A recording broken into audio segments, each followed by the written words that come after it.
तो हम लोग बात कर रहे थे मेजरमेंट ऑफ नेशनल इनकम की। मेजरमेंट ऑफ नेशनल इनकम, ये चैप्टर बेसिकली हमें 3 अलग-अलग तरीके से नेशनल इनकम फाइंड आउट करना सिखाता है, जिसमें पहला है वैल्यू एडेड मेथड, जो इस चैप्टर में हम लोग कर चुके हैं। उसके बाद इनकम मेथड, जो लास्ट लेक्चर में हमने देखा था, और फाइनल है एक्सपेंडिचर मेथड, जो आज की क्लास में हम लोग पढ़ेंगे। तो आइए एक बार देख लेते हैं इस चैप्टर में अभी तक हमने क्या-क्या किया, एक बार उसको रिवाइज कर लेते हैं आगे बढ़ने से पहले। तो हम जो चैप्टर कर रहे हैं उसका नाम है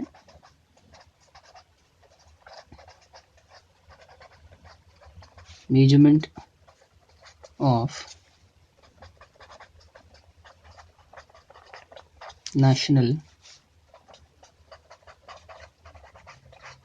मेजरमेंट ऑफ नेशनल इनकम। इस चैप्टर में क्या क्या किया हमने, यहाँ मैंने बताया कि measurement of national income basically ये मेथड्स बताता है आपको। 3 मेथड्स के बारे में डिस्कशन करता है, जिसके बेसिस पे हम नेशनल इनकम फाइंड आउट कर सकते हैं, जिसके through national income find out किया जा सकता है। जिसमें पहला मेथड है value added method. Value added method. दूसरा है इनकम मेथड।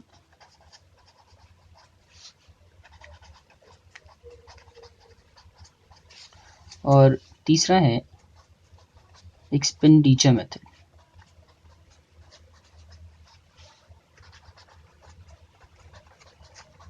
तो ये 3 तरीके हैं जिसके through national income find out किया जाता है। इस चैप्टर में हम वैल्यू एडेड मेथड देख चुके हैं।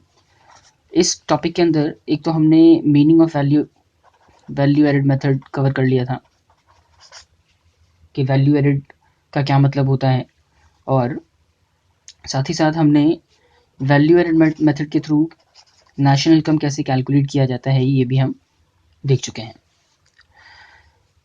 इसके बाद हमने इनकम मेथड स्टार्ट किया था। यहाँ भी हमने income method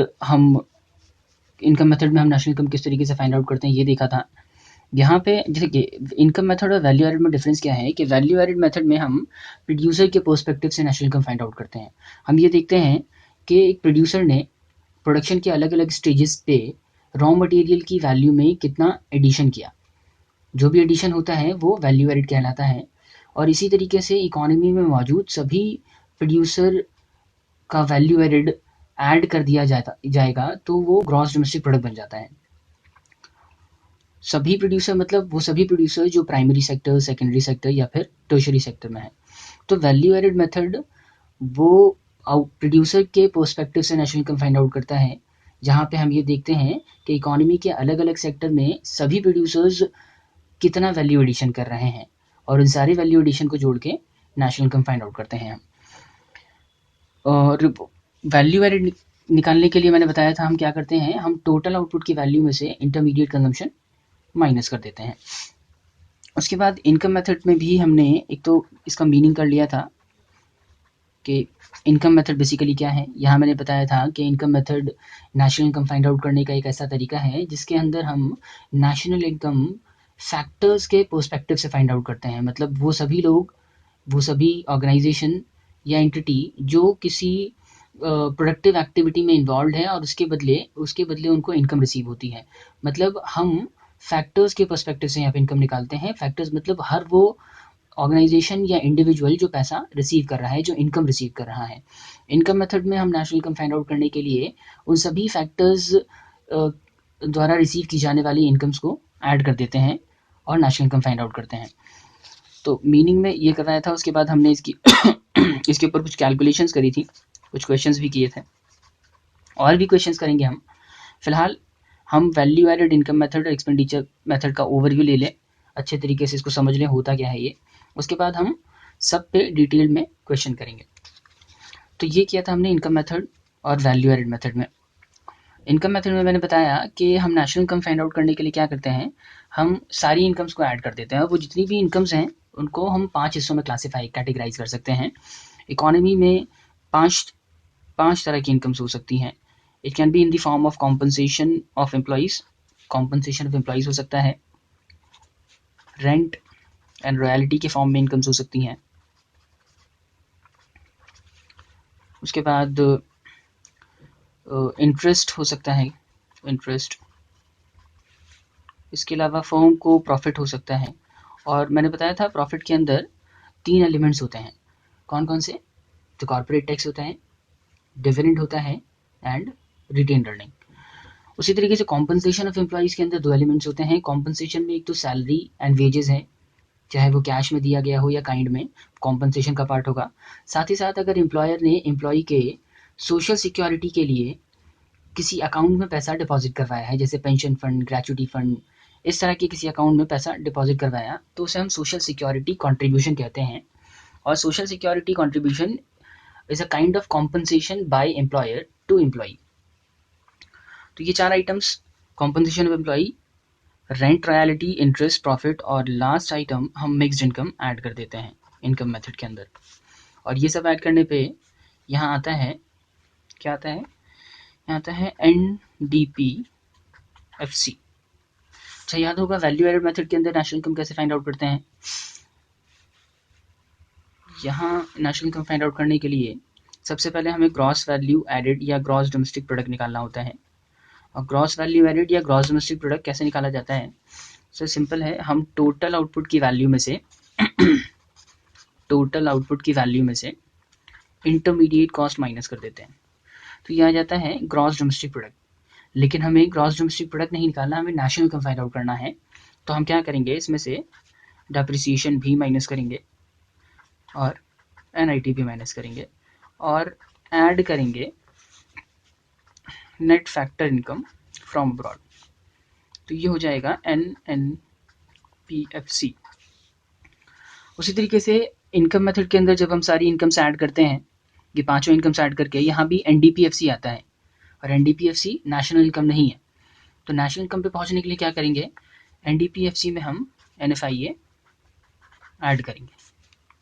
aggregates of national income जो चैप्टर है, वहाँ पे हमने ये सीखा था कि अगर हम NDPFC से NNPFC फाइंड आउट करना चाहते हैं तो ये कैसे किया जाता है। मतलब अभी यहाँ पे मैं डायरेक्टली लिख रहा हूँ कि NDPFC से NDPFC में NFIA ऐड करेंगे तो हम NNPFC हमें मिल जाएगा।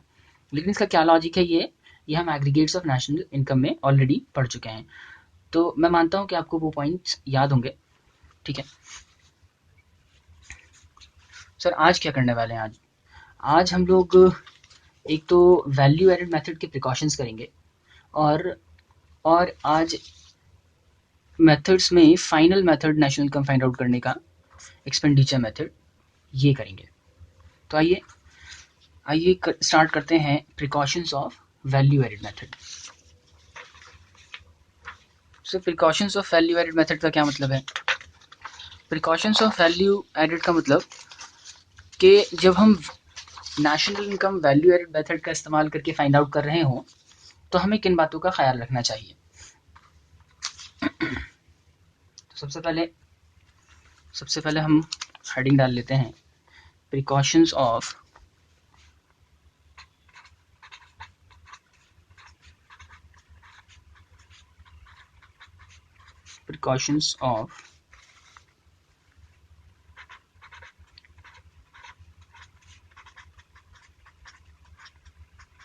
Value added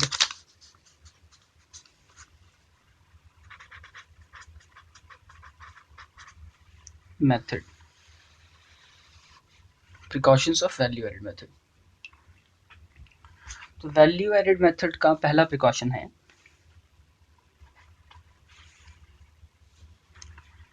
cell of second hand good.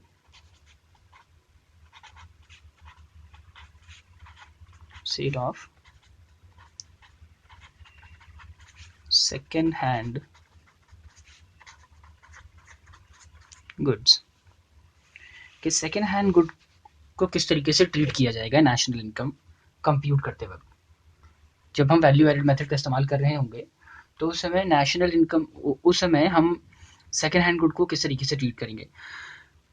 सबसे पहले तो बात कर लेते हैं सर, सेकेंड हैंड गुड होता क्या है। सेकेंड हैंड गुड का मतलब कोई ऐसी कमोडिटी जिसको इस साल प्रोड्यूस नहीं किया गया, उसको पिछले किसी साल में प्रोड्यूस किया गया था लेकिन उसको अब बेचा जा रहा है, उसको अब सेकेंड टाइम बेचा जा रहा है। मतलब उसको पहले परचेज किया हमने, किसी पर्टिकुलर ईयर में, और उसके बाद अब उसको फाइनली हम इस साल करंट ईयर में सेल कर रहे हैं। तो सेकेंड हैंड गुड, आप बताओ क्या इस साल का आउटपुट है, क्या हमने इसको इस साल प्रोड्यूस किया, ये बेचा जा रहा है तो सेल है। जब हम वैल्यू एडेड मेथड से नेशनल इनकम फाइंड आउट करते हैं तो हम क्या करते हैं, टोटल आउटपुट फाइंड आउट करने के लिए हमें एक तो टोटल आउटपुट में सेल्स चाहिए होता है, और एक तो सेल्स चाहिए, दूसरा दूसरा चाहिए चेंज इन स्टॉक। तो यहाँ पे सवाल ये है कि क्या जब वैल्यू एडेड मेथड के through national income find out करेंगे तो आउटपुट में यानी कि एज अ सेल हमें सेकेंड हैंड गुड को उसके अंदर इंक्लूड करना चाहिए। सेकेंड हैंड गुड से जो इनकम आ रही है क्या वो इस साल के आउटपुट का हिस्सा माना जाएगा। तो आइए लिखते हैं,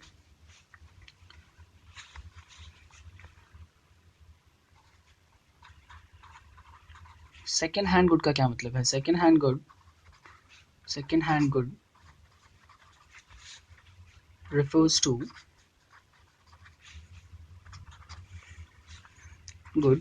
to those goods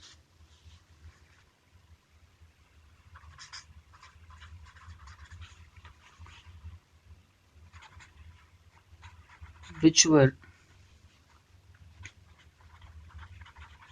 were produced in the year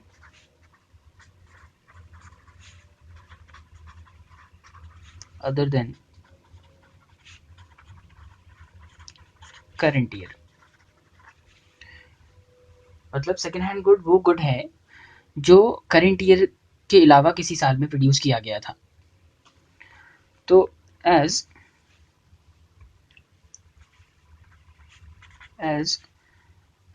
the second hand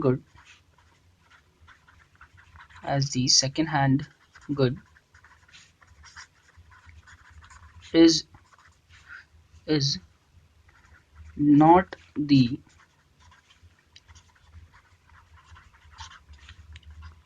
current year's output, therefore it shall not be included in national income. इसलिए हम इसको नेशनल इनकम में इंक्लूड नहीं करेंगे। क्यों नहीं करेंगे, क्योंकि वो किसी और साल में प्रोड्यूस किया गया था। तो जब किसी और साल में प्रोड्यूस किया गया था तो उसको जो फर्स्ट टाइम सेल किया गया होगा वो उस साल के आउटपुट का हिस्सा ऑलरेडी बन गया था। तो जब एक कमोडिटी जो पिछले किसी साल में प्रोड्यूस करी गई और उस साल की जब नेशनल इनकम कंप्यूट करी जा रही थी तो उस साल के आउटपुट में हमने इसको ऐड किया था, तो क्या उसको हमें दोबारा से ऐड कर देना चाहिए जबकि वो इस साल प्रोड्यूस ही नहीं किया गया है। तो सेकेंड हैंड गुड जो है इसको इंक्लूड नहीं किया जाएगा। Value of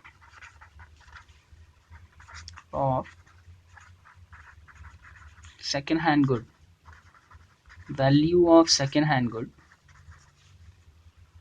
has been already included, उसको पहले ही इंक्लूड किया जा चुका होगा। Has been already included in the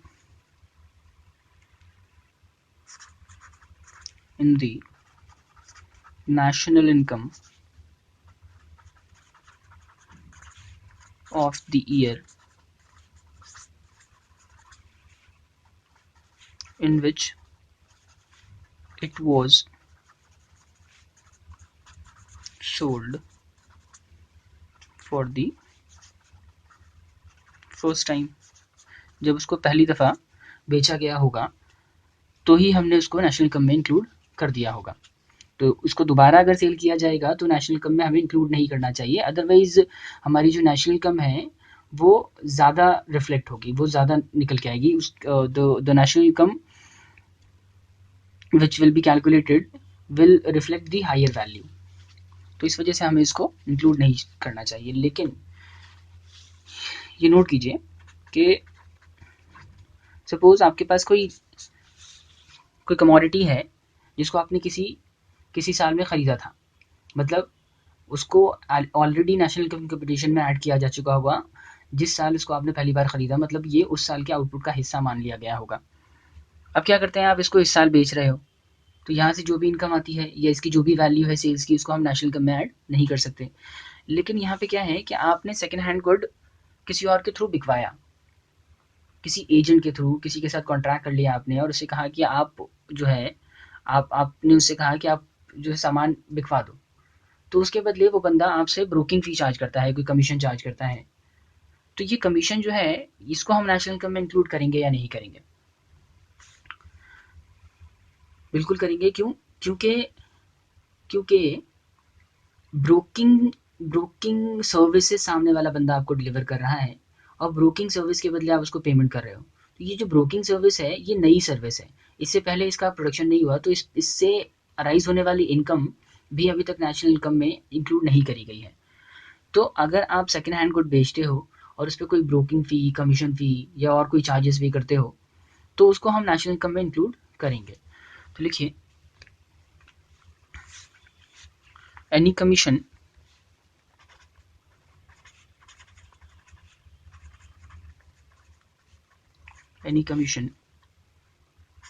फी और broking charges, any commission fee or broking charges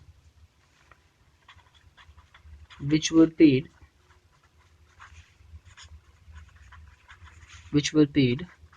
on account of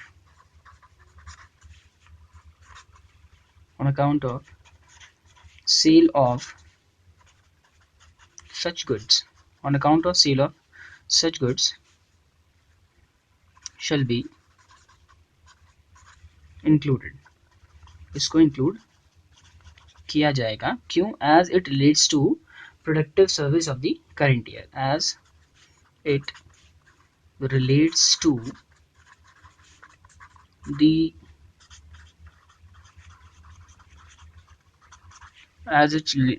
the productive service of the current year. Clear है point? तो ये था प्रिकॉशन नंबर 1, जहां हमने बात करी कि सेकेंड हैंड गुड को वैल्यू एडेड मेथड के अंदर किस तरीके से ट्रीट किया जाएगा। आइए आगे चलते हैं। अब हम इसके दूसरे प्रिकॉशन की बात करेंगे। Precaution number 2,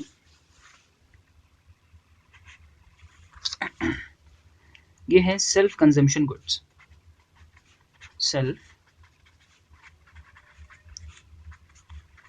self consumption goods.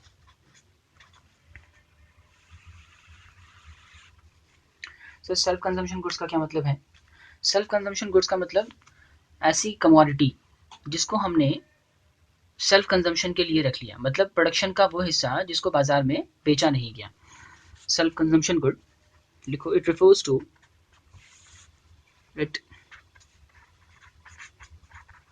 refers to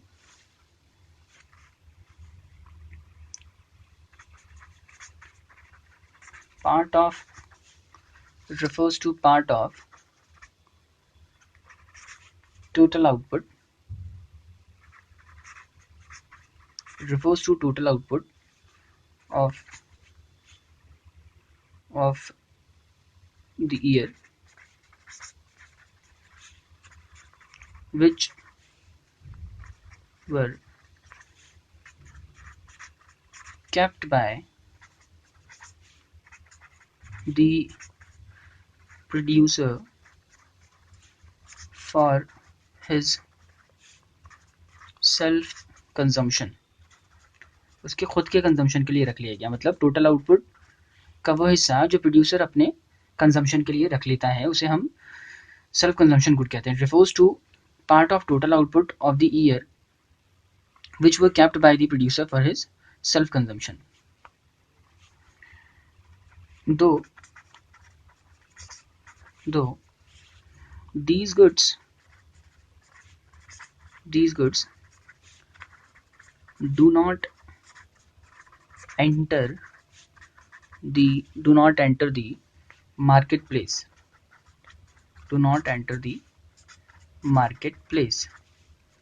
but still be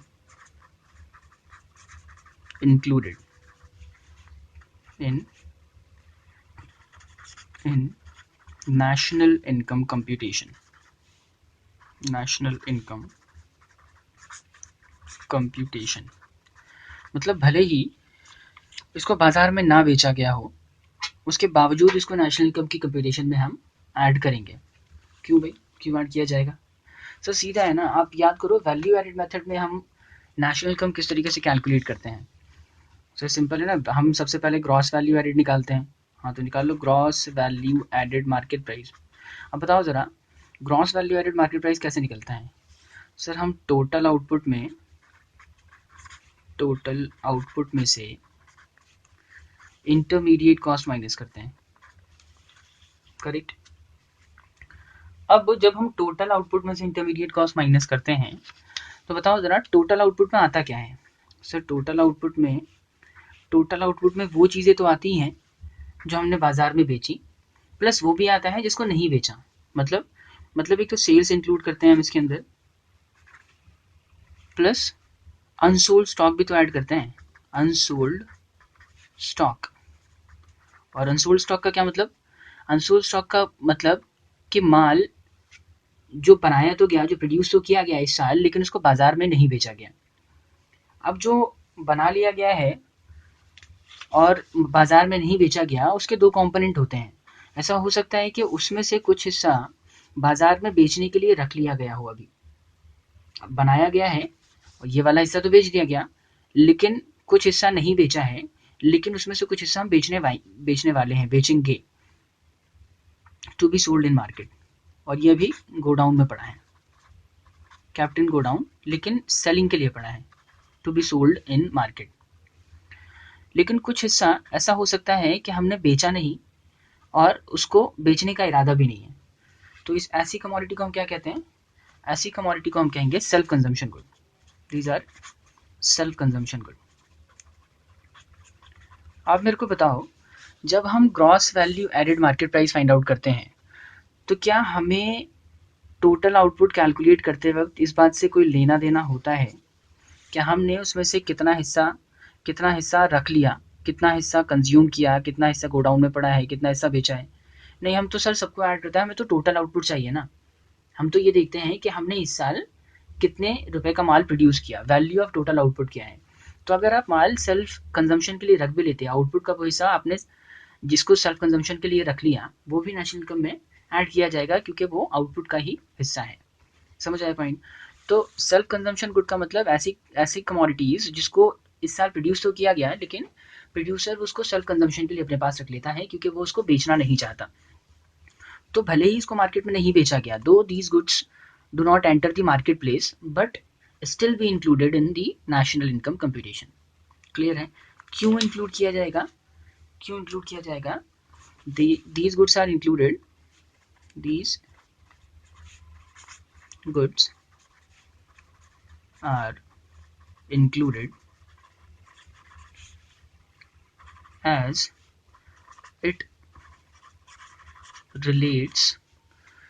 it relates to the current year's output. क्योंकि ये कमोडिटीज जो है करंट ईयर के आउटपुट का हिस्सा है, इसलिए हम इसको इंक्लूड करेंगे। समझ आया? चलिए, तो दो प्रिकॉशंस कर लिए हमने वैल्यू एडेड मेथड के। आगे चलते हैं, next precaution is precaution number 3, self consumption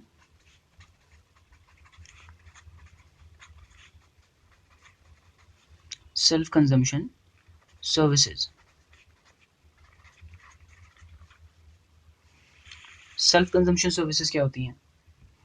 self consumption services का मतलब ऐसी सर्विसेज जो हम अपने फायदे के लिए प्रोवाइड कर रहे हैं, मतलब अपने सेटिस्फैक्शन के लिए। हम उसको बाजार में नहीं बेच रहे, हम अपने आप को फायदा पहुंचाने के लिए जो सर्विसेज इस्तेमाल करते हैं, जो सर्विसेज डिलीवर करते हैं, उसे हम सेल्फ कंजम्पशन सर्विसेज कहते हैं। मतलब those services which are not sold in market. जैसे आपके पेरेंट्स आपके लिए खाना बनाते हैं, तो it is a kind of service, वो आपके लिए आपको एक सर्विस प्रोवाइड करा रहे हैं। लेकिन क्या लेकिन क्या आप उसकी वैल्यूएशन कर सकते हो? नहीं, क्योंकि सर वो मार्केट में कभी गया ही नहीं है। मतलब ये सर्विसेज अगर मार्केट में बेची जाए तो हम उसकी वैल्यूएशन करेंगे, लेकिन ये इसकी वैल्यूएशन नहीं करी जा सकती क्योंकि ये सेल्फ कंजम्पशन सर्विसेज हैं। आपके आपके घर में पौधे हैं, आप उनमें पानी डालते हो, वाटरिंग करते हो उसकी, तो ये it is a kind of service. लेकिन आप किसके लिए कर रहे हैं? आप मार्केट में किसी बंदे के लिए तो नहीं कर रहे ना, आप किसी और को सर्विस नहीं दे रहे, आप अपने फ़ायदे के लिए काम कर रहे हैं। तो अगर आप अपने फ़ायदे के लिए कोई सर्विस देते हो तो क्या उसकी वैल्यूएशन आप कर पाएंगे? और अगर आप उसकी वैल्यूएशन नहीं कर सकते तो क्या उसको नेशनल इनकम में इंक्लूड करा जाना चाहिए? बिल्कुल नहीं करना चाहिए हमें। तो self consumption services are not included in computing national income. तो आइए, होता क्या है, सबसे पहले ये लिख लेते हैं सेल्फ कंजम्पशन सर्विसेज का क्या मतलब है।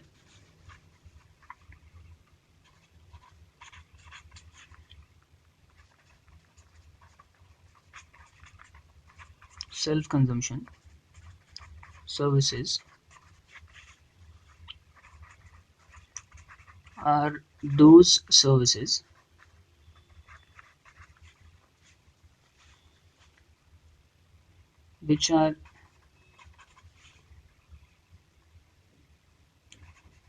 which are provided for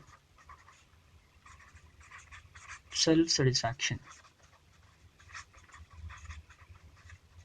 and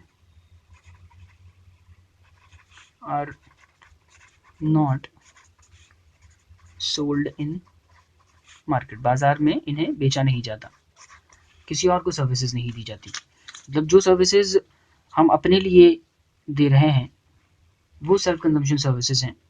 लेकिन अगर यही काम हम मार्केट में किसी और के लिए करें तो वो सेल्फ कंजम्पशन नहीं कहलाएगा, वो नेशनल इनकम का हिस्सा होगा और उसको प्रोडक्टिव सर्विस माना जाएगा। तो सेल्फ कंजम्पशन सर्विसेज आर दो services which are provided for self satisfaction and are not sold in market. These services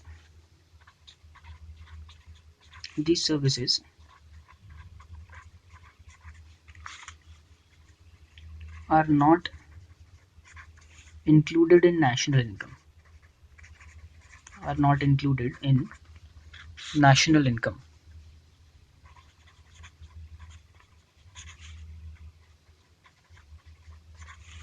national income की कंप्यूटेशन में हम इसको इंक्लूड नहीं करते, as their value cannot be determined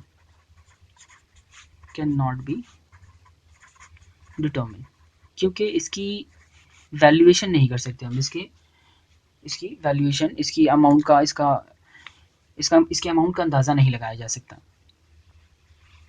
इसमें क्या क्या आता है sir? It includes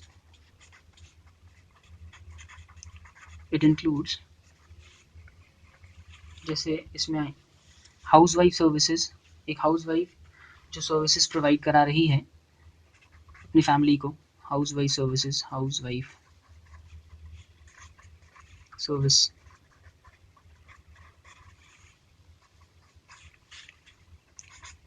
gardening, laundry, और इसके अलावा वो सभी चीज़ें, वो सब हर उस तरह की सर्विस जो हम बाज़ार में पैसे के बदले नहीं देते। मतलब हम सेल्फ कंजम्पशन के लिए इस तरह की सर्विसेज को इस्तेमाल करते हैं। ठीक है, तो ये प्रिकॉशन नंबर 3 था। जब हम वैल्यू एडेड मेथड के through national income find out करेंगे तो उस समय हमें इस बात का ख्याल रखना है कि हम सेकेंड हैंड गुड को उसमें इंक्लूड नहीं कर सकते, हम सेल्फ कंजम्पशन सर्विसेज को इसके अंदर इंक्लूड नहीं कर सकते, हम सेल्फ कंजम्पशन गुड्स को इंक्लूड कर सकते हैं। Self consumption goods are included in national income, though self consumption services are not included. आइए अगला point, next is intermediate consumption. Intermediate consumption का क्या करेंगे?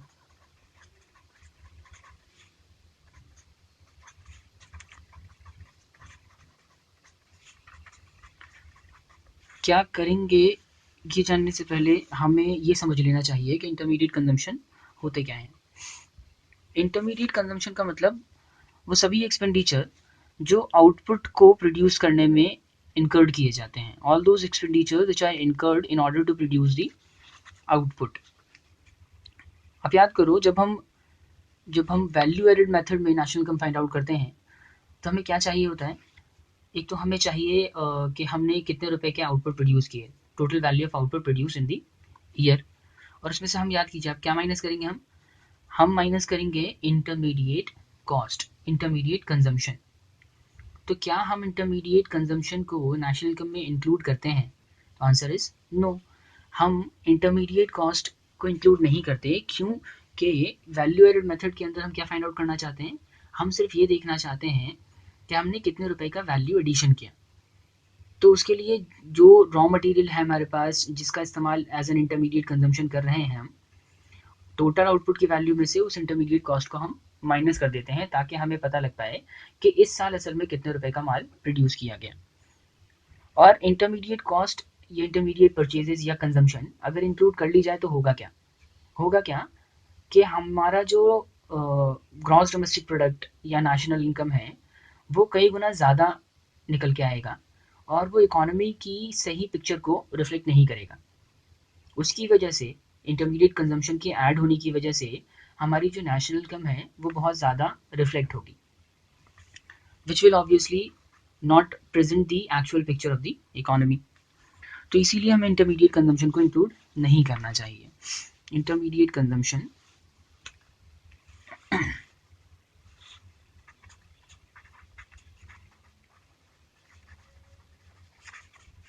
intermediate consumptions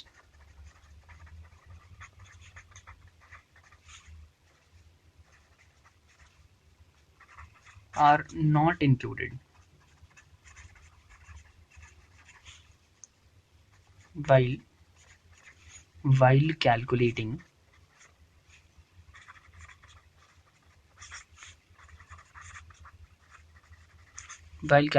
national income।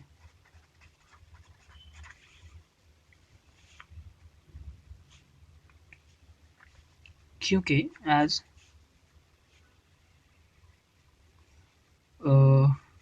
it will lead to double counting, as it will lead to double counting and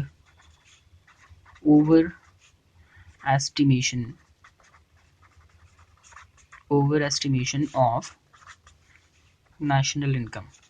इसको include नहीं करना चाहिए क्योंकि ऐसा करने से डबल काउंटिंग की प्रॉब्लम अराइज हो जाती है और प्रॉब्लम खड़ी हो जाती है over estimation of national income की। सर डबल काउंटिंग का क्या मतलब है? ये तो क्लियर है कि अगर हम इंटरमीडिएट कंजम्पशन की वैल्यू इंक्लूड कर देंगे तो उससे हमारा जो नेशनल इनकम है वो कई गुना बढ़ जाएगा। तो over estimation of national income, ये तो होपफुली क्लियर होगा आपको। सवाल उठता है डबल काउंटिंग का क्या मतलब है? डबल काउंटिंग का मतलब होता है कि आप एक ही चीज़ की वैल्यू को एक से ज़्यादा बार ऐड कर रहे हैं। जब हम इंटरमीडिएट कॉस्ट को माइनस कर रहे हैं इसका क्या मतलब है? असल में इंटरमीडिएट कॉस्ट जो है उसकी वैल्यू ऑलरेडी फाइनल गुड की वैल्यू में इंक्लूड की जा चुकी है। अगर हम इसको दोबारा से ऐड करेंगे तो ये हो जाएगा डबल काउंटिंग। जो चीज़ एक बार ऑलरेडी इंक्लूड की जा चुकी है फाइनल गुड की वैल्यू में, उसको आप दोबारा ऐड करोगे तो डबल काउंटिंग हो जाएगी और डबल काउंटिंग की वजह से क्या होगा, आपका नेशनल इनकम ज़्यादा रिफ्लेक्ट होगा। तो इसलिए हम इसको इंक्लूड नहीं करते। खैर, डबल काउंटिंग के बारे में हम और चर्चा करेंगे। डबल काउंटिंग पे टॉपिक है, उसको हमें उसकी डिस्कशन करनी है हमें अभी। तो डबल काउंटिंग अगर आपको अभी क्लियर नहीं हुआ है बहुत ज़्यादा तो टेंशन लेने वाली कोई बात नहीं है, इसको हम आगे डिस्कस करेंगे। मैं वहाँ पे एग्जाम्पल दूंगा आपको, इंशाल्लाह समझ आएगा वो। तो फिलहाल डबल काउंटिंग की वजह से हम इंटरमीडिएट कंजम्पशन को ऐड नहीं करेंगे और अगर कर देंगे तो क्या होगा कि हमारा जो नेशनल इनकम है वो बहुत ज़्यादा रिफ्लेक्ट होगा। तो ये था precaution number 4 of national income, value added method. अब आता है लास्ट है change in stock. National income जब हम वैल्यू एडेड मेथड से कंप्यूट कर रहे हों तो हम चेंज इन स्टॉक का क्या करेंगे?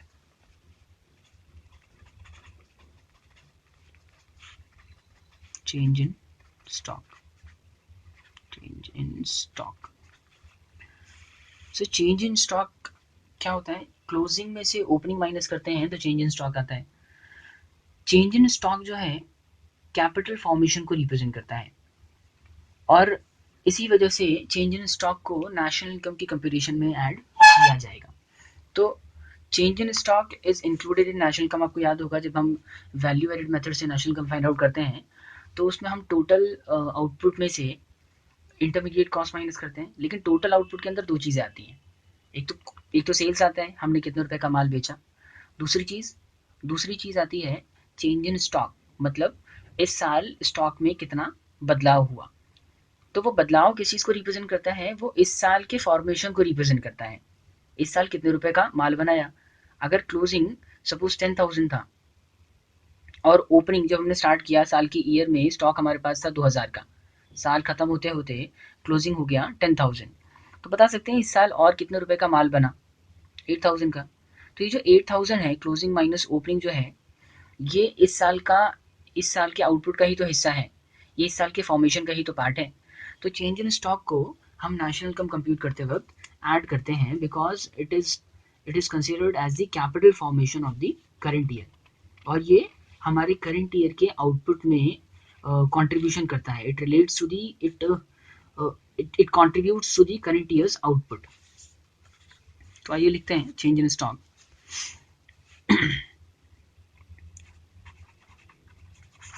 changes in stock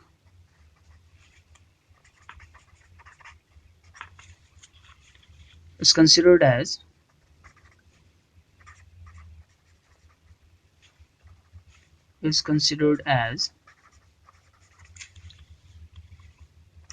capital formation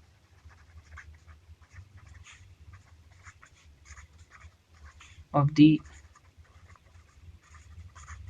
current year, and it indicate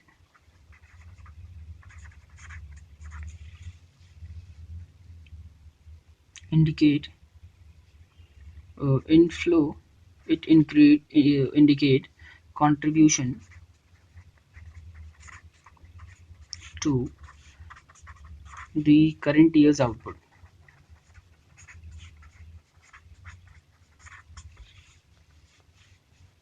Therefore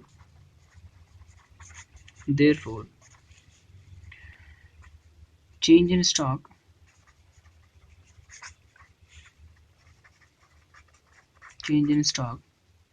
shall be included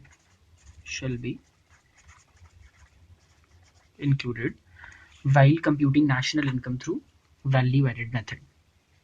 समझ आया पॉइंट? चेंज इन स्टॉक कैसे निकालते हैं ये तो हमें क्लियर है ही। तो ये थे हमारे precautions of value added method, जिसमें हमने क्या क्या किया। हमने 5 पॉइंट्स डिस्कस किए। हमने स्टार्ट किया पहला, sale of second hand good. यहाँ मैंने बताया कि सेकेंड हैंड गुड इस साल का आउटपुट है ही नहीं, उसको पिछले किसी साल में प्रोड्यूस किया गया था, और जब उसको प्रोड्यूस किया गया होगा पिछले किसी साल में, तो जब फर्स्ट टाइम हमने उसको सेल किया तो फर्स्ट टाइम सेल करते वक्त हमने उसको उस पर्टिकुलर ईयर के आउटपुट में इंक्लूड कर दिया होगा। अब अगर इसको दोबारा सेल किया जाएगा तो क्या इसको इस साल के आउटपुट में भी इंक्लूड किया जाना चाहिए? क्या सेकेंड हैंड गुड इस साल का आउटपुट है एक्चुअली? नहीं, इस साल हमने इसको प्रोड्यूस ही नहीं किया तो इसको ऐड नहीं करना चाहिए। तो ये बताया मैंने। साथ ही साथ ये भी बताया कि भले ही सेकेंड हैंड गुड को इंक्लूड नहीं किया जा रहा है, लेकिन उसको बिकवाने के लिए अगर हमने किसी को ब्रोकिंग फ़ी पे करी, हमने किसी को कमीशन पे किया, कोई चार्जेस पे किए, तो ये एक प्रोडक्टिव सर्विस के बदले दी गई पेमेंट्स हैं। तो ये प्रोडक्टिव सर्विस के बदले दी जाने वाली पेमेंट जो है नेशनल इनकम की कंप्यूटेशन में ऐड करी जाएंगी। उसके बाद हमने बात करी थी सेल्फ कंजम्पशन गुड की ट्रीटमेंट। इसका क्या करते हैं, सेल्फ कंजम्पशन गुड जो है वो भले ही मार्केट में बेचा ना गया हो, लेकिन इस साल का आउटपुट तो है ही। तो क्योंकि ये इस साल का आउटपुट है इसलिए नेशनल इनकम में इंक्लूड किया जाएगा। फिर उसके बाद हमने बात करी सेल्फ कंजम्पशन सर्विसेज को किस तरीके से ट्रीट किया जाता है। सेल्फ कंजम्पशन सर्विसेज का मतलब ऐसी सर्विसेज जो हम बाजार में बेच नहीं रहे हैं, जो हम अपने सेटिस्फैक्शन के लिए, अपने फ़ायदे के लिए खुद को प्रोवाइड कराते हैं या अपने किसी रिलेटिव को प्रोवाइड कराते हैं, for which we are not charging any amount. और ना ही वहाँ पे पैसा चार्ज करने का कोई मतलब बनता है। तो जैसे हमारे पेरेंट्स हमें सर्विसेज प्रोवाइड कराते हैं, बहुत सारे बेनिफिट्स प्रोवाइड कराते हैं, तो एक तरीके से ये सर्विसेज हैं और इसी साल की सर्विसेज हैं, लेकिन ये इस साल के आउटपुट का हिस्सा या नेशनल इनकम का हिस्सा नहीं बनेंगे। उसके बाद हमने बात करी इंटरमीडिएट कंजम्पशन। यहाँ मैंने बताया कि इंटरमीडिएट कंजम्पशन जो है, इस साल जो माल प्रोड्यूस किया गया उसकी वैल्यू में इंक्लूड होता है ऑलरेडी, तो वापस से उसको दोबारा इंक्लूड करने का कोई मतलब नहीं बनता। इसलिए हम क्या करेंगे, टोटल आउटपुट की वैल्यू में से इंटरमीडिएट कॉस्ट को या इंटरमीडिएट कंजम्पशन को माइनस कर लेते हैं। और अगर ऐसा नहीं किया जाएगा तो क्या होगा, ऐसा नहीं करेंगे तो दो चीज़ें होंगी। पहली चीज़, डबल काउंटिंग हो जाएगी इंटरमीडिएट कॉस्ट की, और दूसरी चीज़ कि हमारा जो नेशनल इनकम है वो बहुत ज़्यादा रिफ्लेक्ट होगा, बहुत ज़्यादा निकल के आएगा। और उसके बाद हमने लास्ट किया कि स्टॉक में अगर कोई बदलाव है, चेंजेस इन स्टॉक है, तो उसको किस तरीके से ट्रीट किया जाएगा, whether we will include this change in the computation of national income through value added method और नॉट। तो यहाँ मैंने बताया कि चेंजेस इन स्टॉक जो है वो करंट ईयर का कैपिटल फॉर्मेशन है, इसी साल का आउटपुट का पार्ट है, इसलिए हम इसको इंक्लूड करेंगे।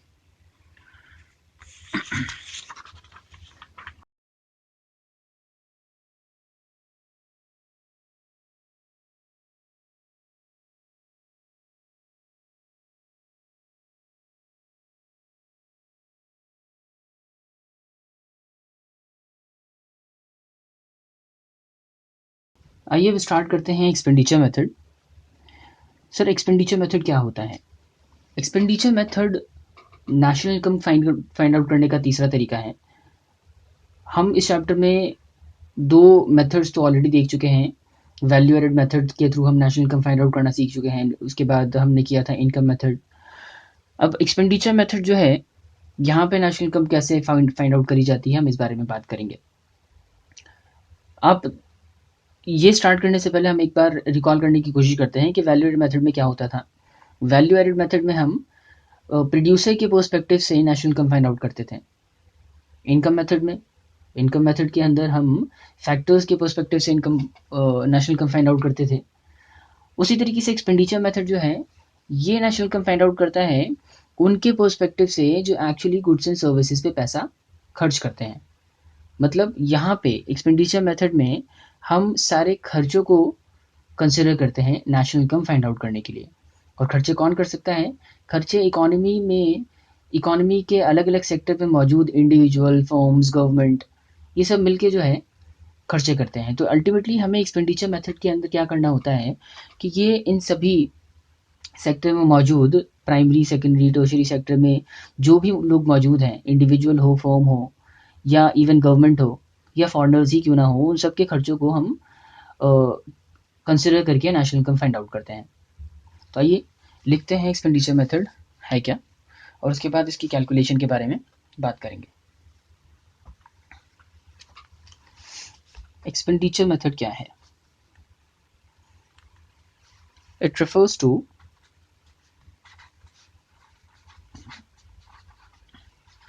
refers to method of national income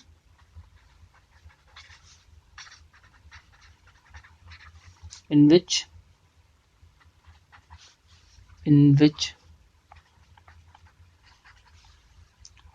all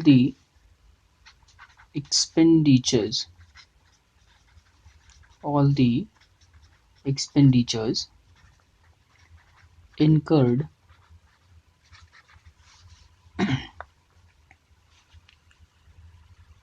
on purchase of goods and services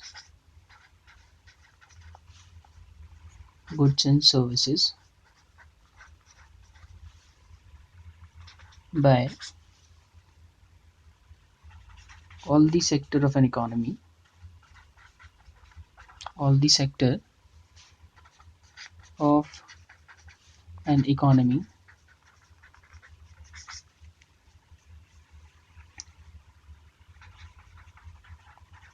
during the period of 1 year are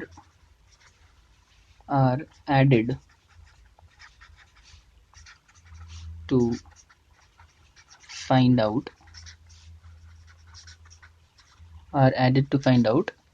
national income. तो एक्सपेंडिचर मेथड होता क्या है? Meaning of expenditure method.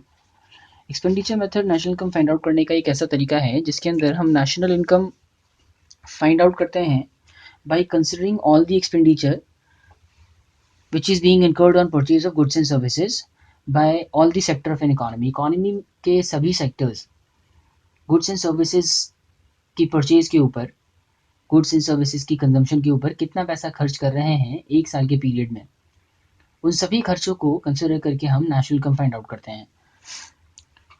यानी कि इसके अंदर सर कौन से खर्चे इंक्लूड किए जाएंगे? सभी खर्चे जो अलग अलग सेक्टर्स इंकर्ड कर रही है on purchase of goods and services. मतलब it includes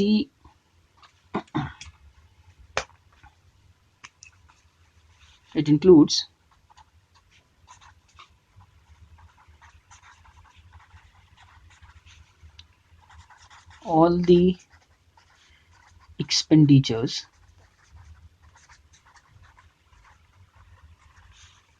of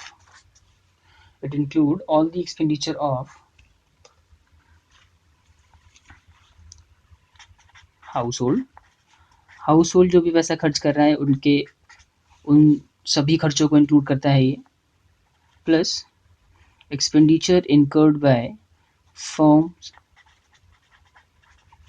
expenditure incurred by government और even expenditure incurred by foreigners on purchase of goods and services. Foreigners.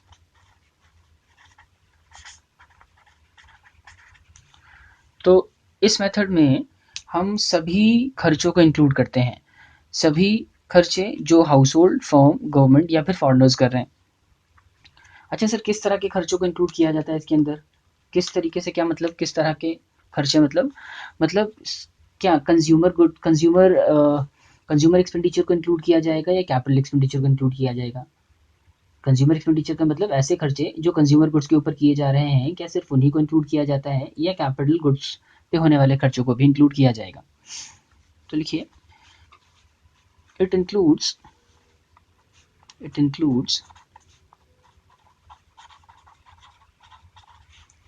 all the expenditures. It includes all the expenditure whether incurred on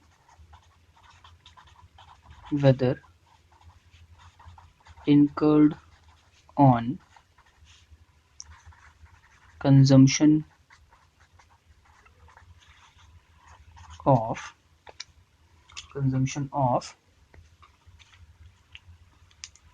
capital good, whether spent on consumption of capital goods या फिर consumer goods. अब consumer goods और capital goods में क्या difference होता है ये तो पता ही होगा. कैपिटल गुड ऐसे गुड्स होते हैं जिसका इस्तेमाल हम प्रोडक्शन के लिए करते हैं, जिसका इस्तेमाल हम कंजम्पशन के लिए नहीं करते. ये गुड्स जो है किसी दूसरे, मतलब बेसिकली फाइनल गुड को प्रोड्यूस करने के लिए कैपिटल गुड का इस्तेमाल किया जाएगा. और consumer good is itself a final good जिसका इस्तेमाल कंजम्पशन जो है अपने सेटिस्फैक्शन के लिए करता है. तो कैपिटल गुड जो है ये एडिशनल प्रोडक्शन या प्रोसेसिंग के लिए इस्तेमाल में लाया जाता है, और कंज्यूमर गुड्स का मतलब इसका ये फाइनल गुड होता है और कंज्यूमर इसका इस्तेमाल कंजम्पशन के लिए करता है. तो बेसिकली एक्सपेंडिचर मेथड क्या है? एक्सपेंडिचर मेथड एक नेशनल इनकम कैलकुलेट करने का ऐसा तरीका है जिसके अंदर हम इकोनॉमी में मौजूद हाउस होल्ड, फर्म, गवर्नमेंट और फॉरेनर्स, उन सभी के खर्चों को इंक्लूड करते हैं. वो सभी खर्चे जो इन्होंने गुड्स एंड सर्विसेज के कंजम्पशन के ऊपर किए, और इट इज़ कम्प्लीटली इररिलेवेंट कि ये पैसा कहाँ खर्च किया गया, क्योंकि हम इसके अंदर वो सभी खर्चे ले लेते हैं, चाहे वो कंज्यूमर गुड्स के ऊपर खर्च किए गए हों या कैपिटल गुड के ऊपर खर्च किए गए हों. तो नेचर ऑफ गुड्स और सर्विस जो है वो यहाँ पे मैटर नहीं करता. ठीक है, आगे चलते हैं. सर अब इसमें कैलकुलेशन कैसे होती है? कैलकुलेशन समझने से पहले एक और पॉइंट है जो हमें लिखना होगा। देखिए, sum total of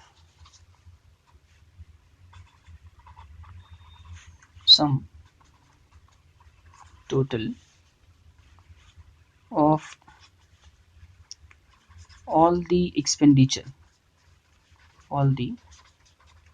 expenditures is called,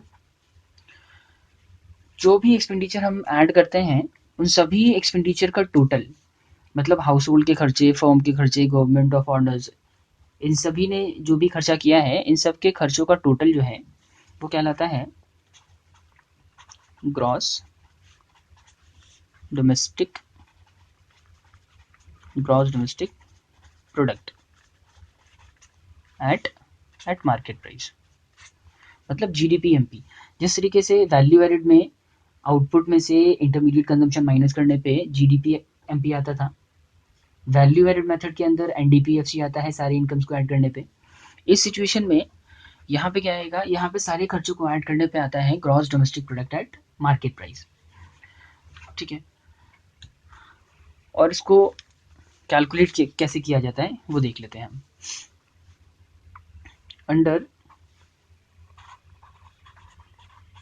under expenditure method,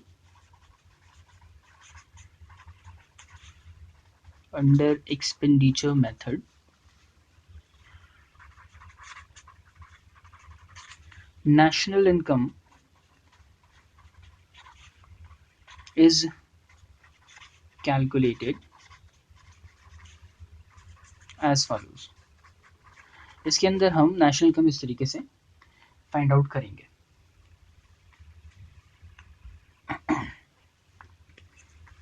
तो देखिए क्या करेंगे, हम सबसे पहले एक स्टेटमेंट बनाएंगे, statement showing computation of national income by expenditure method. Statement showing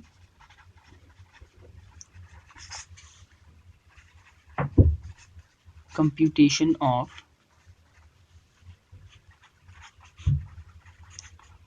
national income by expenditure method। इस स्टेटमेंट में क्या क्या आएगा, इस स्टेटमेंट में सारे खर्चे आएंगे, सारे खर्चे कौन कौन से, उनको किस किस नाम से रिकॉर्ड किया जाता है। ये देखिए, सबसे पहले इसके अंदर आता है private final consumption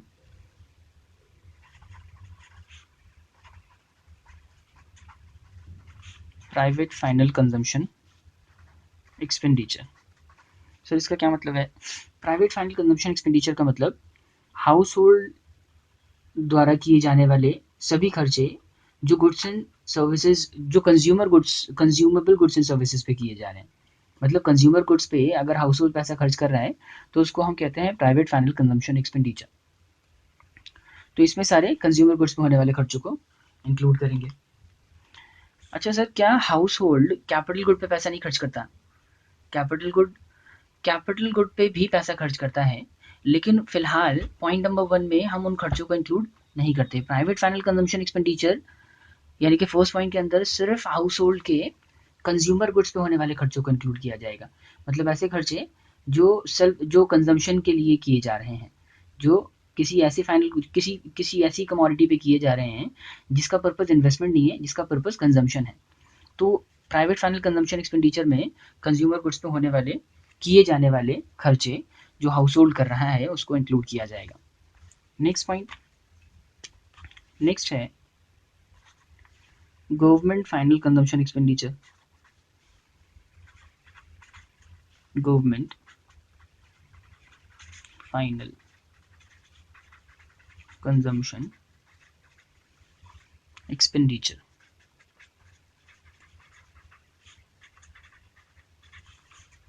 government final consumption expenditure का मतलब गवर्नमेंट द्वारा किए जाने वाले खर्चे goods and consumer goods and services पे। कंज्यूमर गुड्स मतलब सरकार के लिए कंज्यूमर गुड का मतलब ऐसे खर्चे जो सरकार एडमिनिस्ट्रेशन पे कर रही है, जो सरकार हेल्थ, एजुकेशन, ट्रांसपोर्टेशन पे पैसा खर्च कर रही है, वो सरकार के लिए कंज्यूमर एक्सपेंडिचर है। तो सरकार के वो सभी खर्चे जो कंज्यूमर गुड्स के ऊपर किए जा रहे हैं उसको हम कहते हैं गवर्नमेंट फाइनल कंजम्पशन एक्सपेंडिचर। फिर से वो सेम क्वेश्चन अराइज होता है, क्या सरकार कैपिटल नेचर के खर्चे नहीं करती, कैपिटल गुड्स पे पैसा नहीं खर्च करती? बिल्कुल, हाउस होल्ड की तरह ही गवर्नमेंट भी कैपिटल गुड्स पे पैसा खर्च करेगी।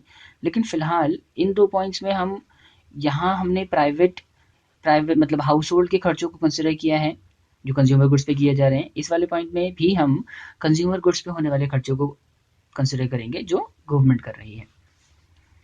उसको जो कैपिटल पे खर्च होगा, कैपिटल गुड्स के ऊपर जो पैसा खर्च होने वाला है उसको भी हम कंसिडर करते हैं और वो इस पॉइंट में किया जाएगा, थर्ड पॉइंट में।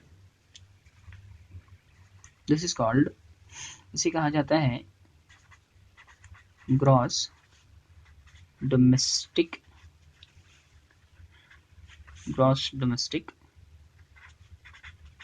Capital formation, gross domestic capital formation. अब इसके अंदर वो सभी खर्चे आते हैं जो कैपिटल गुड्स पे किए गए। कैपिटल गुड्स पे जो खर्चा किया गया फर्म द्वारा, कैपिटल गुड्स पे ही जो खर्चा किया गया गवर्नमेंट द्वारा, कैपिटल गुड पे जो खर्चा किया गया हाउस होल्ड द्वारा, वो सारे खर्चे जो है ग्रॉस डोमेस्टिक कैपिटल फॉर्मेशन के अंदर कैटेगराइज किया जाते हैं। बेसिकली इसका ये मतलब हुआ कि हमने कंज्यूमर गुड्स में होने वाले खर्चों को अलग से कैटेगरी उसकी एक बना दी और कैपिटल पे होने वाले जो खर्चे हैं उसकी एक अलग कैटेगरी बना के हम उसमें सारे खर्चे रिकॉर्ड करते हैं। तो इसके जो है ग्रॉस डोमेस्टिक कैपिटल फॉर्मेशन के अंदर दो कंपोनेंट होते हैं, इसके दो एलिमेंट्स हैं। पहला कहलाता है gross fixed capital formation, gross fixed capital formation. और दूसरा है, इसे कहते हैं इन्वेंट्री इन्वेस्टमेंट। इन्वेंट्री इन्वेस्टमेंट मतलब इन्वेंट्री पे होने वाला खर्चा। ये जो खर्चा है ना इन्वेंट्री इन्वेस्टमेंट, ये स्पेसिफिकली फर्म के खर्चों को खर्चे से रिलेट करता है, फर्म के खर्चों को रिलेट करता है। बेसिकली इसके अंदर किसी और का कंट्रीब्यूशन नहीं है, ये जो है specifically it is related with the expenditure of the firm. लेकिन ये वाला जो पार्ट है ग्रॉस फिक्स कैपिटल फॉर्मेशन, इसके अंदर तीन तीन खर्चे इंक्लूड किए जाते हैं। हाउस होल्ड का कैपिटल फॉर्मेशन के लिए खर्चा जो किया जा रहा है, मतलब कैपिटल गुड्स पे किया गया खर्चा हाउस होल्ड का, गवर्नमेंट द्वारा किया गया खर्चा कैपिटल गुड्स के ऊपर, और फर्म द्वारा किया गया खर्चा कैपिटल गुड के ऊपर। मतलब फिक्स कैपिटल फॉर्मेशन में, ग्रॉस फिक्स कैपिटल फॉर्मेशन में हाउस होल्ड, गवर्नमेंट और फर्म, ये तीनों जितना भी पैसा खर्च करते हैं कैपिटल गुड के ऊपर वो हम ग्रॉस फिक्स कैपिटल फॉर्मेशन के नाम से रिकॉर्ड करते हैं। Sum total of all the expenditure incurred by firm, house hold and government is called gross fixed capital formation. Sum total of all the expenditure incurred by firm, household, government on capital goods is called gross fixed capital formation. और इसका दूसरा element होता है inventory investment. Gross domestic capital formation के अंदर ये दो चीजें आती हैं। तो इसके अंदर तो तीन तीन सेक्टर्स के खर्चे, मतलब गवर्नमेंट का भी है, हाउस होल्ड का भी है और फर्म का है। लेकिन इसके अंदर सिर्फ और सिर्फ it relates with the firm. ठीक है, अब सवाल उठता है सर इन्वेंट्री इन्वेस्टमेंट को कैसे कैलकुलेट किया जाता है? Inventory investment is nothing but the change in stock. ये चेंज इन स्टॉक ही है। आप याद है आपको वैल्यू एडेड मेथड में हम चेंज इन स्टॉक निकालते थे, किस तरीके से निकाला जाता था? वैल्यू एडेड में चेंज इन स्टॉक निकालने के लिए हम क्लोजिंग स्टॉक में से ओपनिंग स्टॉक माइनस कर देते हैं। तो वही करना है इन्वेंट्री इन्वेस्टमेंट कैलकुलेट करने के लिए, आपको यहाँ पे भी closing stock minus opening stock ही करना है। आगे चलते हैं, ये तीन खर्चे हो गए। अब आता है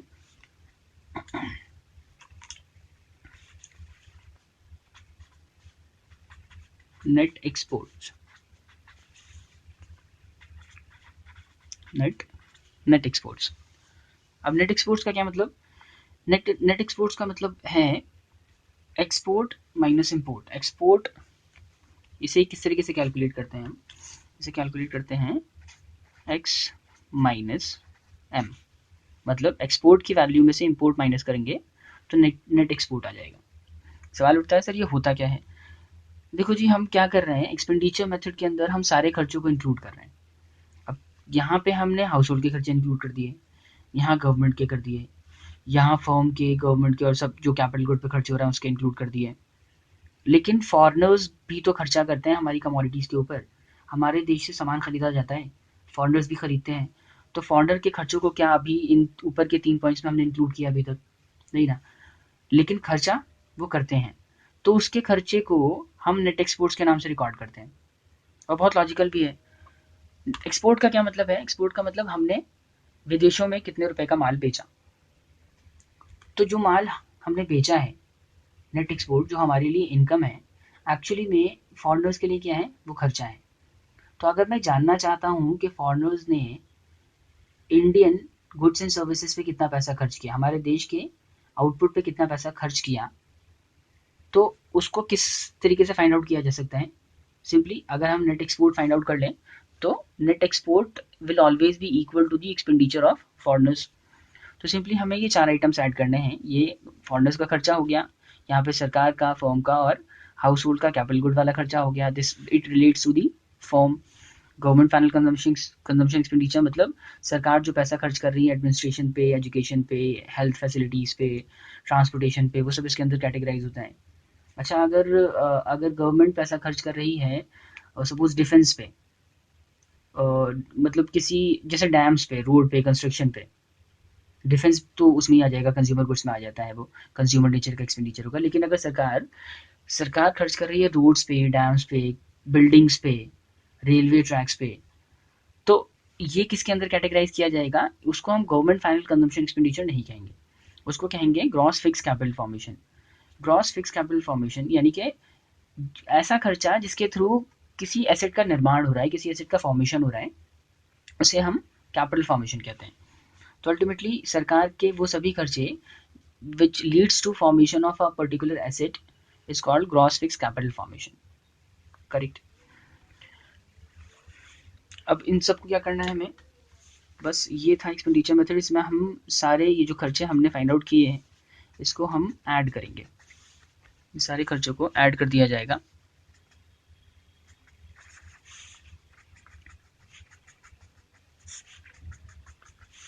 फिर नेट एक्सपोर्ट लिखेंगे, हम नेट एक्सपोर्ट को भी ऐड कर देंगे। और ये आपका टोटल जो है, दिस इज कॉल्ड, इसे कहा जाता है यहाँ पे gross domestic product at market price. अब gross domestic product market price तो नहीं निकालना है हमें तो निकालना है नेशनल इनकम। और नेशनल इनकम आपको पता है, जीडीपी एमपी से नेशनल इनकम पे पहुंचने के लिए क्या करेंगे हम? नेशनल इनकम को क्या कहते हैं? नेशनल इनकम को सर एनएनपीएफसी कहा जाता है, एनएनपीएफसी। तो जीडीपी एमपी से एनएनपीएफसी तक पहुंचने के लिए क्या किया जाएगा? हम इसमें से माइनस करेंगे। सबसे पहले तो डेप्रिसिएशन माइनस किया जाएगा। डेप्रिसिएशन को हम एक और नाम से जानते हैं, कंजम्पशन ऑफ फिक्स कैपिटल। तो कंजम्पशन ऑफ फिक्स कैपिटल अगर क्वेश्चन में होगा तो हम वो माइनस करेंगे। इसके अलावा हम एनआईटी भी माइनस करेंगे, नेट इनडायरेक्ट टैक्स, या फिर ये कह लीजिए कि टैक्स माइनस करेंगे और सब्सिडी ऐड करेंगे, एक ही बात है। तो एनआईटी जो है टैक्स और सब्सिडी का नेट इफेक्ट, नेट वैल्यू होती है एनआईटी। अच्छा, उसके बाद क्या करना है आपको? उसके बाद सर हम ऐड करेंगे ऐड करेंगे net factor income from abroad, NFIA. अगर एनएफआईए क्वेश्चन में होगा तो, अगर net factor income from abroad की जगह टू अब्रॉड है तो क्या करेंगे? तो बजाय वो प्लस होने के क्या होगा? वो माइनस होगा। क्लियर इतना? बस आपको ये सारी वैल्यूज माइनस करनी है, ये माइनस करना है, और अल्टीमेटली एनएफआईए ऐड करना है। तो एनएफआईए ऐड कर देते हैं। उसके बाद जो वैल्यू आएगी इसे कहा जाएगा एनएनपीएफसी, यानी कि नेशनल इनकम। बस दिस इज इट। ये था आपका एक्सपेंडिचर मेथड में, इस तरीके से हम नेशनल इनकम कैलकुलेट करते हैं। ये फॉर्मेट है। आइए इस पे कुछ क्वेश्चंस कर लेते हैं। आगे बढ़ने से पहले एक बार रिवाइज कर लेते हैं कि हमने एक्सपेंडिचर मेथड में अभी तक क्या किया। एक्सपेंडिचर मेथड में एक तो मीनिंग कर लिया हमने कि एक्सपेंडिचर मेथड का क्या मतलब होता है। यहाँ मैंने बताया कि एक्सपेंडिचर मेथड नेशनल कंप्यूट करने का एक ऐसा तरीका है जिसके अंदर हम इकोनॉमी के अलग अलग सेक्टर्स जो गुड्स एंड सर्विसेज पे पैसा खर्च कर रहे हैं उन सभी खर्चों को कंसिडर करके हम नेशनल इनकम फाइंड आउट करते हैं। और इन खर्चों में इन सभी के खर्चे इंक्लूड किए जाते हैं। हाउस होल्ड का खर्चा इंक्लूड किया जाता है इसके अंदर, फर्म के खर्चों को इंक्लूड करते हैं हम, गवर्नमेंट एक्सपेंडिचर्स और फॉरेनर्स द्वारा किए जाने वाले खर्चों को भी इंक्लूड करा जाता है। उसके बाद सवाल उठता है कि सर किस तरह के खर्चों को इंक्लूड किया जाएगा। तो सर किस तरह के खर्चे मतलब क्या सिर्फ कंज्यूमर एक्सपेंडिचर को इंक्लूड किया जाए या फिर कैपिटल नेचर के एक्सपेंडिचर्स को भी इंक्लूड किया जाएगा। तो सारे खर्चों को इंक्लूड किया जाता है एक्सपेंडिचर मेथड में, whether it is incurred on consumption of capital good और it is incurred on the consumption of consumer goods. उसके बाद मैंने बताया कि इन सभी खर्चों का टोटल, खर्चे जो house hold firm government of orders कर रहे हैं उन सभी खर्चों का टोटल क्या कहलाएगा, वो कहलाएगा जीडीपी एमपी। और उसके बाद हमने देखा नेशनल इनकम किस तरीके से कैलकुलेट होता है। आपको याद रखना है कि नेशनल इनकम की कंप्यूटेशन में bye expenditure method 4 items add करने होते हैं हमें। Private final consumption expenditure, government final consumption expenditure, gross domestic capital formation और नेट एक्सपोर्ट। और ग्रॉस डोमेस्टिक कैपिटल फॉर्मेशन के अंदर कितने आइटम्स आते हैं, और दो एलिमेंट्स और आते हैं, which is gross fix capital formation और इन्वेंट्री इन्वेस्टमेंट। अब इन्वेंट्री इन्वेस्टमेंट वाला जो पार्ट है वो किसको रिलेट करता है, किसका खर्चा है, वो स्पेसिफिकली वो फॉर्म का खर्चा है। क्लियर है इतना? आगे चलते हैं। अब इस पे करते हैं एक छोटा सा क्वेश्चन जिससे थोड़ी ग्रिप बन जाएगी, थोड़ा कॉन्सेप्ट समझ आएगा कि ठीक है इस पे बेस्ड अगर क्वेश्चन आता है तो वो किस तरीके से सॉल्व किया जाएगा। हालांकि इस पे मैं और भी क्वेश्चंस करवाऊंगा, ये फिलहाल सिर्फ प्रैक्टिस के लिए, सिर्फ अंडरस्टैंडिंग के लिए है। जो एग्जाम्पल यहाँ पे मैं करवा रहा हूँ इस एग्जाम में लेवल जो है इससे बेहतर होता है क्वेश्चन का। तो फिलहाल ये जो क्वेश्चन है सिर्फ अंडरस्टैंडिंग के लिए करवाया जा रहा है। चलिए स्टार्ट करते हैं। एग्जाम्पल है ये,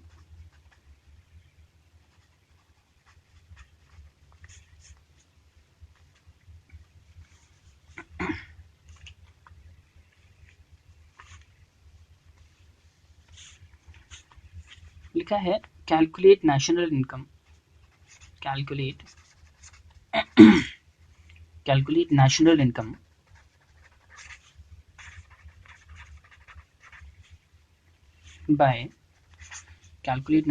by expenditure method।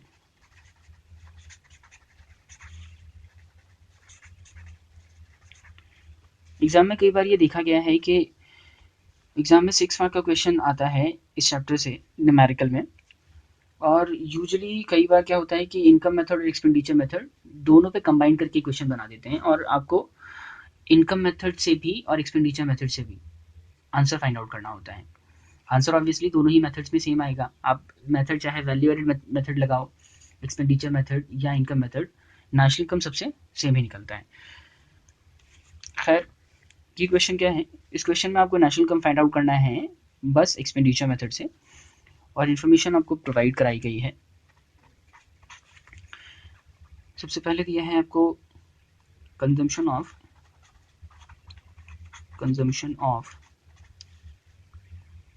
Fixed capital, consumption of fixed capital ये है 2000। सेकंड, फिर आपको सब्सिडीज दी हैं, सब्सिडीज आर 500, और उसके बाद है गवर्नमेंट फाइनल कंजम्पशन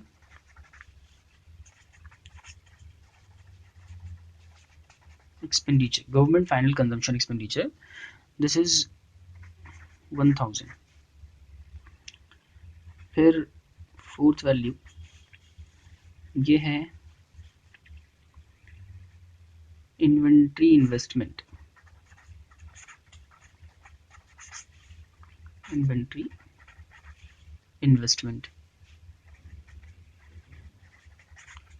इन्वेस्टमेंट किसका खर्चा होता है, फर्म का खर्चा होता है।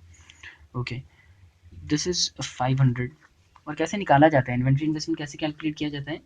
क्लोजिंग स्टॉक में से ओपनिंग स्टॉक माइनस करके। ठीक है जी, आगे चलते हैं। उसके बाद है net domestic fixed capital formation. Net domestic fixed capital formation, this is 2500। ठीक है, उसके बाद है, उसके बाद इनडायरेक्ट टैक्स।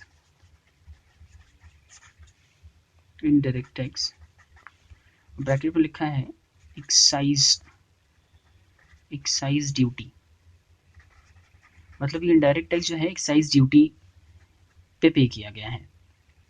This is 1500। उसके बाद 7th point, factor income. Factor income to abroad 800। 8th point, factor income from abroad. From abroad is 1200।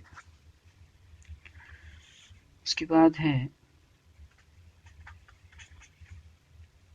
Private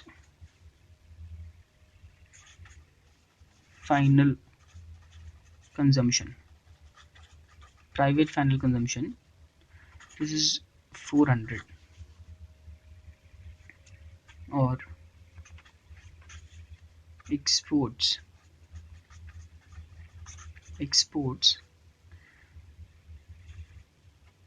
इसको इंपोर्ट कर देते हैं। Imports are 500। और लास्ट पॉइंट है नेट एक्सपोर्ट इज 800। तो ये है क्वेश्चन, और आपको फाइंड आउट करना है एक्सपेंडिचर मेथड से नेशनल इनकम। एक बार देख लेते हैं आइटम कौन कौन से अवेलेबल हैं। Consumption of fix capital, subsidy, government final consumption expenditure, inventory investment, net domestic fix capital formation. Net domestic fix capital formation, आपको फॉर्मेट के हिसाब से net domestic fix capital formation नहीं चाहिए। अभी मैंने जो फॉर्मेट करवाया आपको, जिसमें एक्सपेंडिचर मेथड का जो फॉर्मेट है वहाँ लिखा है gross domestic fix capital formation. लेकिन इस क्वेश्चन में क्या दिया है? इस क्वेश्चन में दिया है net domestic fix capital formation. तो देखते हैं इसको कैसे ट्रीट करा जाएगा। आगे है इनडायरेक्ट टैक्स। इनडायरेक्ट टैक्स में आपको बताया एक्साइज ड्यूटी है। फैक्टर इनकम है, factor income to abroad from abroad है, प्राइवेट फाइनल कंजम्पशन एक्सपेंडिचर है, और इम्पोर्ट और नेट एक्सपोर्ट्स की वैल्यू गिवन है आपको। आइए स्टार्ट करते हैं क्वेश्चन। सबसे पहले क्या करना होगा हमें? सबसे पहले आप जो है आप बनाएंगे फॉर्मेट। जो भी आप कैलकुलेट कर रहे हैं, चाहे नेशनल इनकम के थ्रू इनकम मेथड के through national income find out करें, वैल्यू एडेड मेथड के through national income find out करना हो, हमेशा हम जो है स्टार्ट करेंगे फॉर्मेट से, या जो भी फॉर्मूला आपके पास है उससे। ठीक है, ऐसा कोई रूल नहीं है कि हमें हमेशा फॉर्मेट ही बनाना होता है। ये सिंप्लिसिटी के लिए है, ताकि आपको पता हो कि ठीक है फॉर्मेट तो बना लें। उसके बाद क्या करेंगे, क्वेश्चन में जो भी वैल्यूज गिवन है देखेंगे वो उनमें से कौन सी वैल्यू कहाँ पे प्लेस होनी है, और जो रह जाएगा उसको अगर फाइंड आउट करना होगा तो फाइंड आउट करेंगे मिसिंग वैल्यूज। चलिए, तो हमारा सोल्यूशन,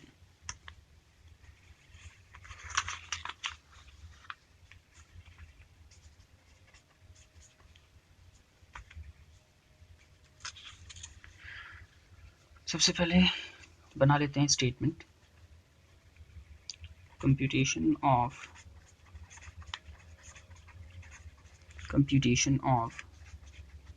national income।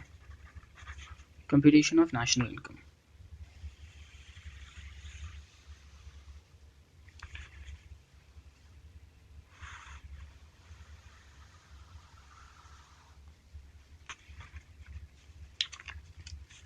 सबसे पहले क्या लिखेंगे इसके अंदर, हम सबसे पहले लिखेंगे sir private final consumption expenditure, private final consumption expenditure. उसके बाद लिखेंगे गवर्नमेंट फाइनल कंजम्पशन एक्सपेंडिचर। फिर तीसरा आता है ग्रॉस डोमेस्टिक कैपिटल फॉर्मेशन। और इसके अंदर दो चीज़ें होती हैं।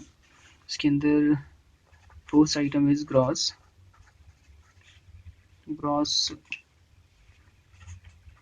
Fixed capital formation, gross fixed capital formation. और दूसरा आता है इन्वेंट्री इन्वेस्टमेंट।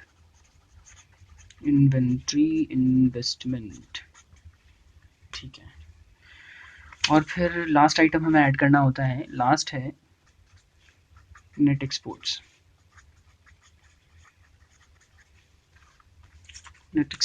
अब इन सबको टोटल करके क्या आएगा, इन सबका टोटल आता है gross domestic product at market price. और यहाँ से हमें कहाँ जाना है, यहाँ से फाइंड आउट करना है नेशनल इनकम। तो जीडीपी एमपी से पहुँचना है एनएनपी एफसी।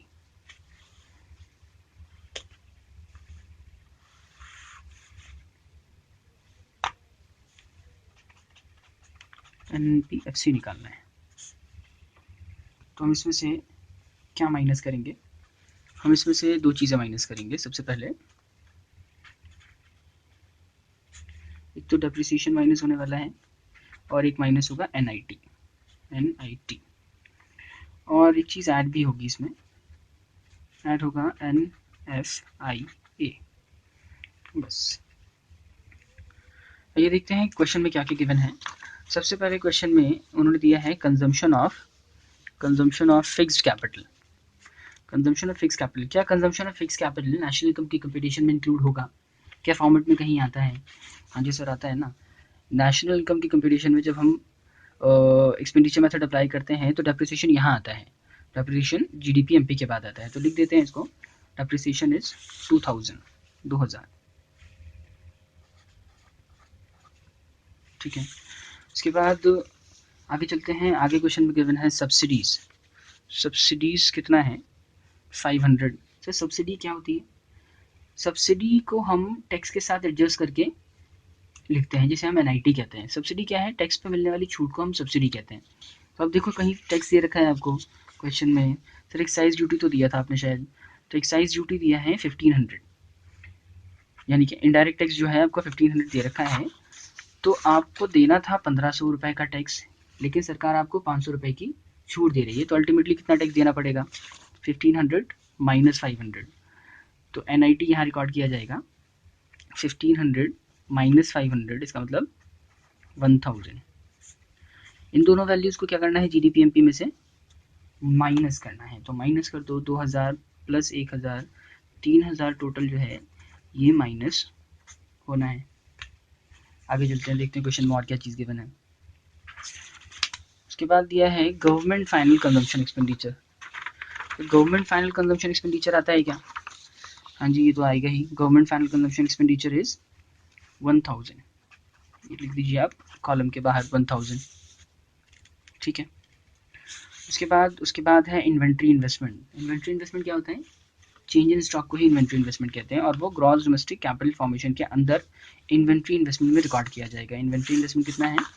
500। तो लिख दीजिए यहाँ पे आप 500।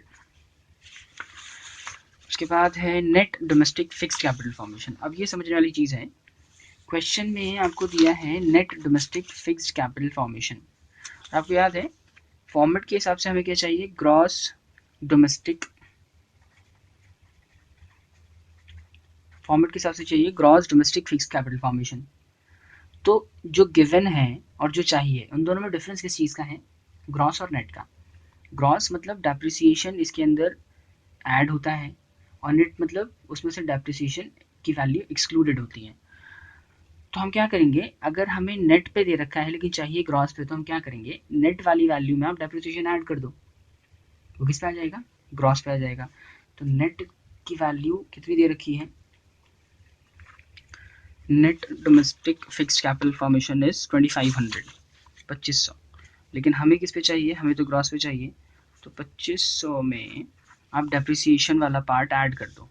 डेप्रिसिएशन वो ₹2000, 2000 रुपये डेप्रिसिएशन था, ये ऐड कीजिए आप। तो 2500 प्लस 2000 कितना हो गया, 4500।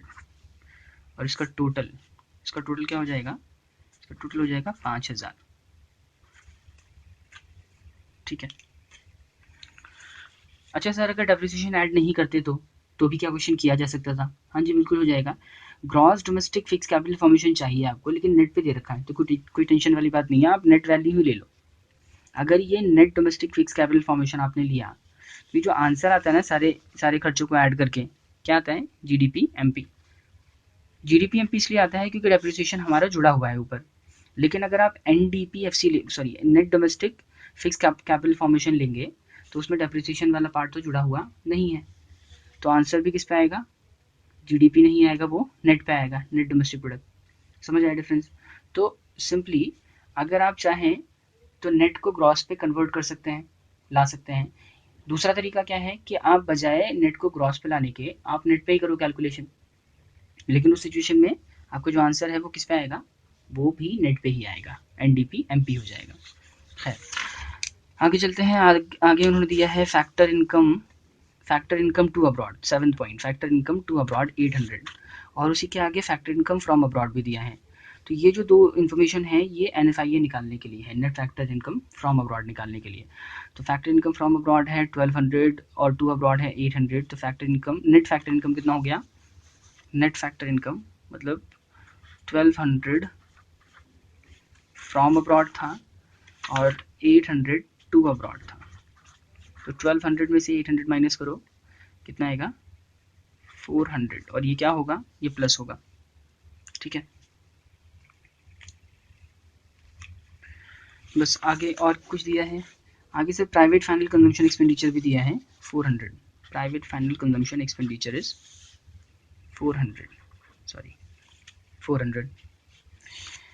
अब कोई और वैल्यू हमें नहीं चाहिए, हमें मिल गया है private final consumption expenditure, government final consumption expenditure, gross domestic capital formation की टोटल वैल्यू 5000 आ रही है। नेट एक्सपोर्ट भी शायद गिवन होगा क्वेश्चन में।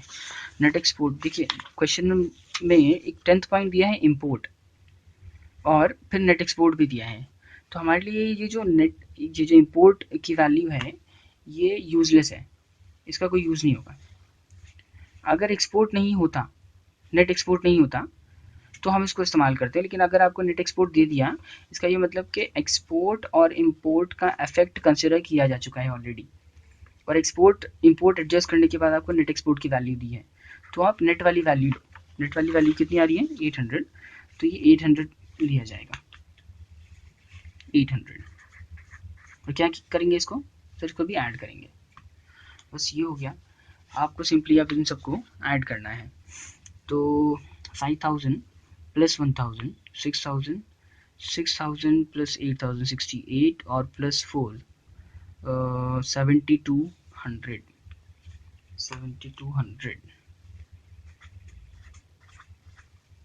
7200।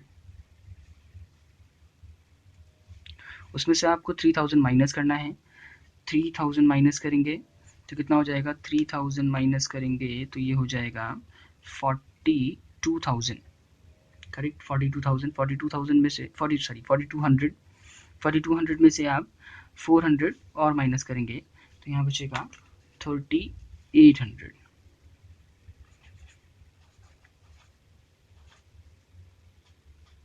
This is national income. Clear है, ये समझ आया आपको। चलिए अब ऐसे ही एक और क्वेश्चन करते हैं हम।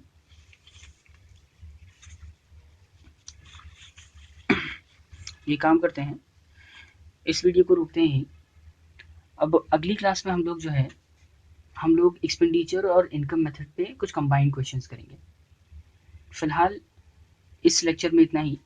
इस लेक्चर में हमने क्या क्या सीखा, इसमें मैंने आपको एक तो बताया कि वैल्यू एडेड इसमें हमने बात करी precautions of value added method की।